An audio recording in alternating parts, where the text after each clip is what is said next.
Je rebondis sur ce que disait Van Youfol il y a un instant Pascal Perrineau. Est-ce que, par exemple, dans ce pays, on a des idées sur ce que serait le vote musulman? Est-ce qu'il est sondé et est-ce que ça existe, le vote musulman, si je puis dire? Bien sûr, il y a des études régulières qui sont faites. Le premier trait de la communauté des Français d'origine musulmane, c'est l'abstention. C'est une population qui est beaucoup plus touchée par l'abstention que beaucoup d'autres communautés. Alors que la communauté catholique est une communauté qui participe, la communauté protestante également, la communauté juive également. Donc un fort taux d'abstention.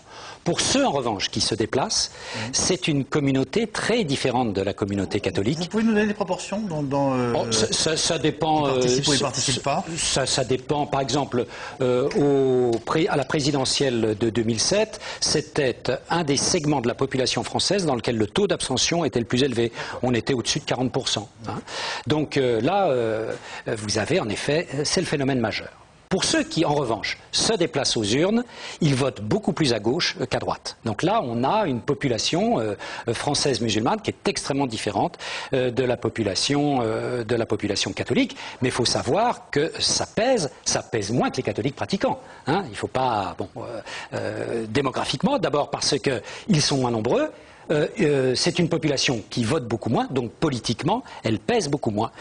Sauf dans certaines communes, dans certains quartiers, en effet, où cette présence de population française d'origine musulmane est tout à fait significative. Je pense en particulier à certaines communes de banlieue. Alors, ils votent à droite ou ils votent à gauche? Alors, ils votent à gauche quand ils votent.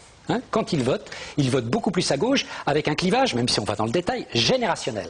C'est-à-dire, plus vous êtes français, musulman, jeune, plus vous votez à gauche. En revanche, c'est assez différent chez les Français d'origine musulmane au-dessus de 50 ans. Là, on retrouve plus des moyennes politiques que l'on retrouve dans l'ensemble national. Pendant que j'y suis, vous me faites un petit topo sur le vote juif en 3 mots, là, parce que comme ça, hop. Alors, le vote juif, en revanche, là, vous avez un taux de participation très élevé, mais ça tient à la composition sociologique de la population juive. Autant la population musulmane, il y a beaucoup d'ouvriers, d'employés, etc.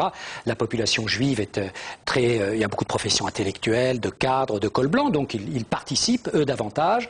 Et on a assisté, dans les dernières années, c'était jadis un vote qui était assez attaché à la gauche républicaine et à la gauche socialiste, qui a été, en revanche, assez séduit par la droite sarkozyste. Et quand on étudie ça sur le long terme, on voit que l'enjeu d'Israël, la communauté juive dans ses composantes changeant, l'enjeu d'Israël est devenu de plus en plus un enjeu politique qui mobilise nombre d'électeurs juifs. C'est-à-dire les électeurs juifs vont en pensant bien sûr à la situation nationale française, mais aussi en pensant aux positions des différents candidats sur l'enjeu d'Israël. Bon, alors les protestants, ils votent tout. Voilà. Et alors, après, je vous lâche parce que...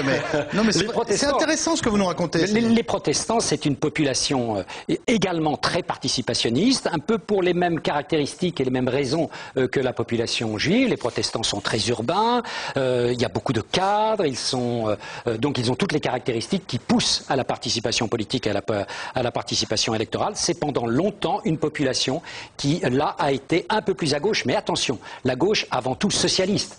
Souvenons-nous d'ailleurs dans le personnel socialiste qui entourait François Mitterrand lorsqu'il a gagné en 81, les protestants étaient assez nombreux et bien sûr au premier rang d'entre eux, Gaston Defferre, Michel Rocard.